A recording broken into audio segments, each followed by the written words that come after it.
Bienvenue dans mon atelier à histoire. Est-ce que tu savais qu'avant le Père Noël, il y avait déjà un grand ami des enfants, un vrai monsieur, qu'on appelle Saint Nicolas? Hein? Tu veux dire qu'il y avait un autre distributeur officiel de cadeaux avant le Père Noël et personne ne m'a prévenu? Effectivement. Aujourd'hui, dans notre collection spéciale Noël, on va répondre à une grande question. Qui était Saint Nicolas? Un personnage de légende? Un vrai monsieur? Un ancêtre du Père Noël? On va tout découvrir ensemble. Avant de commencer, si tu veux en savoir plus, je t'invite à t'abonner à mon atelier à histoire. On se retrouve chaque mercredi et vendredi à 17h pour une nouvelle vidéo. Allez, maintenant, on remonte le temps très loin en arrière.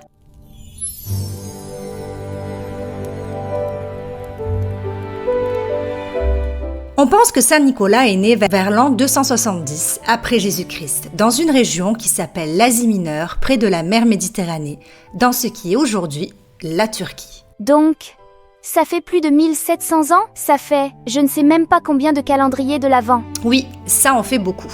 Nicolas est devenu évêque de Myre. Un évêque, c'est un responsable de l'église, un peu comme un grand-papa, qui veille sur les chrétiens d'une ville.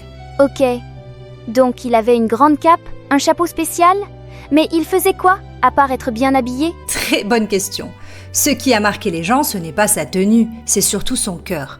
Il était très généreux, très courageux, et il avait un immense amour pour les pauvres et les enfants. Donc ce n'était pas juste un monsieur qui donnait des cadeaux pour la déco, c'était quelqu'un qui aidait pour de vrai, dans la vraie vie. Exactement. C'est pour ça qu'il est devenu un exemple de bonté. L'une des histoires les plus célèbres sur Saint Nicolas, c'est celle des 3 jeunes filles. On raconte qu'il y avait un papa très pauvre avec 3 filles. Elles étaient gentilles, courageuses, mais la famille n'avait pas assez d'argent pour leur assurer un avenir. Elles risquaient de vivre dans une grande pauvreté. Donc, même pas de petits cadeaux, même pas de sécurité. Rien? Rien. Alors Nicolas, la nuit, a pris une bourse avec des pièces d'or. Et au lieu de frapper à la porte en disant « Bonjour, c'est moi, je viens vous sauver », il a lancé la bourse par la fenêtre en secret. La bourse serait tombée dans des chaussettes ou des chaussures qui séchaient près de la cheminée. Attends, des pièces d'or dans les chaussettes près du feu. Ça ne te rappelle pas quelque chose? Si, cette histoire a inspiré la tradition de mettre ses chaussures devant la porte ou la cheminée ou de suspendre des chaussettes pour que quelqu'un y dépose un cadeau. Donc, avant que le Père Noël mette des cadeaux dans des chaussettes, Saint Nicolas mettait déjà des trésors dedans? C'est ça. Et on raconte qu'il aurait fait 3 fois. Une fois pour chaque fille, toujours en cachette. En fait, c'était un ninja de la gentillesse. On peut dire ça comme ça. Il y a une autre légende très connue, celle des 3 enfants que Saint Nicolas aurait sauvés. Certaines versions sont un peu effrayantes, alors on va la raconter simplement. Oui, merci. Je préfère éviter les cauchemars de Noël. On dit que 3 enfants se sont retrouvés dans une maison où ils n'étaient pas en sécurité. Saint Nicolas serait passé par là, aurait compris qu'ils étaient en danger et les aurait secourus. Il les aurait ramenés sains et saufs auprès de leurs parents. Donc, en gros, il disait aux enfants « Vous êtes importants, je ne vous laisse pas tomber, je veille sur vous. » Exactement, c'est pour ça qu'on le considère comme un protecteur des enfants. Et aujourd'hui encore, chaque fois qu'un adulte protège, écoute, console un enfant, il continue un peu ce que Saint Nicolas faisait.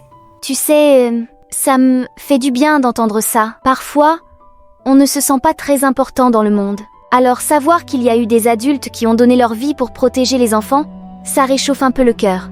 On le fête le 6 décembre, parce qu'on pense que c'est le jour où il est mort. Cette date est devenue son jour de fête. Un peu comme un anniversaire de tout ce qu'il a laissé derrière lui. Oui, dans plusieurs pays d'Europe et dans certaines régions de France, comme la Lorraine et l'Alsace, on célèbre encore le Saint-Nicolas. La veille, les enfants préparent leurs chaussures, les posent près de la porte ou de la cheminée, et le matin, ils découvrent... Des cadeaux? Oui, souvent de petits cadeaux.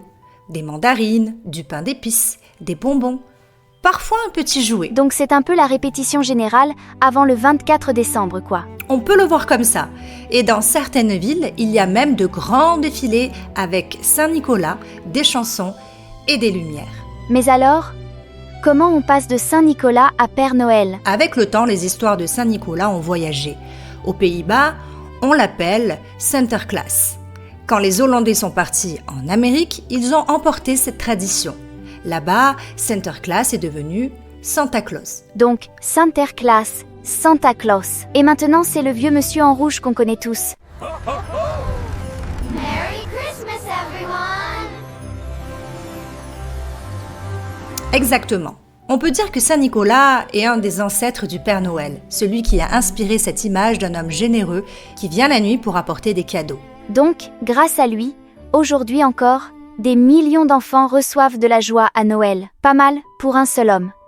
Alors Capucine, dis-moi, qu'est-ce que tu as découvert aujourd'hui sur Saint Nicolas? J'ai découvert que c'était un vrai monsieur, il y a très longtemps, qu'il aidait les pauvres et les enfants en secret, qu'il a inspiré les cadeaux dans les chaussures, qu'on le fête le 6 décembre, et qu'il a même inspiré le Père Noël qu'on connaît aujourd'hui. En fait, ce n'est pas juste une légende, c'est une histoire de gentillesse qui continue. Très bien. Et vous, chère famille, dites-nous en commentaire, quelle tradition de Saint-Nicolas ou de Noël avez-vous chez vous? Vous mettez des chaussures, des chaussettes? Vous mangez du pain d'épices? On viendra lire vos réponses, promis. Mais n'oublie pas, si tu veux en savoir plus, abonne-toi. On se retrouve chaque mercredi et vendredi à 17h pour de nouvelles vidéos. Et pour continuer dans la magie de Noël, tu peux maintenant cliquer sur la playlist Je découvre Noël, où toutes nos vidéos spéciales Noël t'y attendent. N'oublie pas de dire à tes parents qu'ils peuvent nous retrouver sur Facebook, Instagram et TikTok pour suivre toute l'actualité de mon atelier à histoire. On est déjà plus de 5000 sur la chaîne, et c'est grâce à vous. Merci pour votre soutien. Vraiment. Et n'oublie pas, un petit geste de gentillesse, c'est un peu de Saint-Nicolas qui continue dans le monde.